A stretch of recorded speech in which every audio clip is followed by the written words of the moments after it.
Rio de Janeiro, September 3rd, 1989. A city painted in yellow and green, pulsing under the weight of one obsession: football. Inside the Maracanã, 140,000 souls hold their breath. For Brazil, it's another chance to prove they're eternal. For Chile, it's survival. For one man, Roberto Rojas, it's destiny, or so he believes. The stakes couldn't be higher. Win, and Brazil go to the 1990 World Cup. Lose, and Chile's dream is gone. But in South America, football isn't a game. It's theater. And sometimes the drama writes itself in blood. The match begins like a storm. Romario dances, Bebeto glides. Brazil attack with joy that feels almost cruel. Chile respond with anger, with tackles sharpened by desperation. And in the 49th minute, the inevitable happens. Romario scores. The Maracanã roars as if the sky itself split open. Brazil 1, Chile 0. Then the chaos.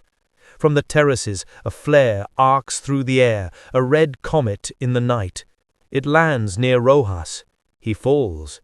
He's bleeding. Players rush, referees panic, cameras zoom in. Rojas lies on the ground, face covered in blood, and in seconds the Chilean team surround him like bodyguards of a fallen king. They refuse to continue. They walk off the pitch.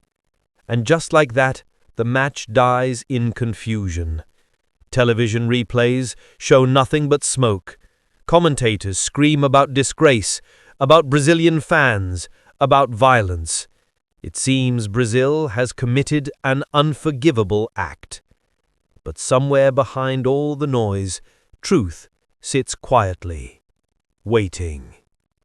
Because Roberto Rojas was not hit by the flare. The blood on his face wasn't from the sky. It came from his own glove, and the razor blade hidden inside it. Yes, hidden.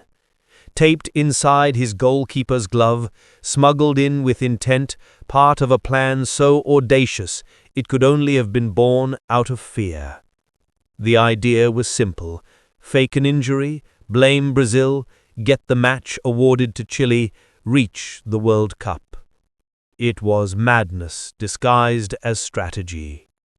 For a few days, the world believed the lie. Chile cried foul, Brazil panicked, the newspapers printed fury. Then a photographer changed everything. He developed his film and frame by frame exposed the truth. The flare never touched Rojas. It landed meters away. The injury was self-inflicted. And suddenly the curtain fell. The performance was over. Rojas was banned for life. The Chilean coach, the doctor, the federation, all punished. Chile were expelled from the 1994 World Cup qualifiers. The country's football reputation was shattered. Years later, Rojas would confess. He said he did it for his country, for pride, for fear of failure. But the truth is, in that moment, he didn't just wound himself. He wounded the spirit of a nation. Because football may forgive mistakes, but it never forgets betrayal. And yet somehow time softened the pain. In 2001, FIFA lifted his ban. He returned to football, older, quieter, carrying the ghost of that night in Rio wherever he went. When asked if he regretted it, he said only, "I thought I was saving my country. I ended up destroying it." Rio 1989, a night when the world saw blood on a goalkeeper's face and believed it was tragedy. It was, instead, theater. A flare that never touched its target, a blade that cut much deeper than skin, and a reminder that in football, as in life, the truth always finds its way back through the smoke.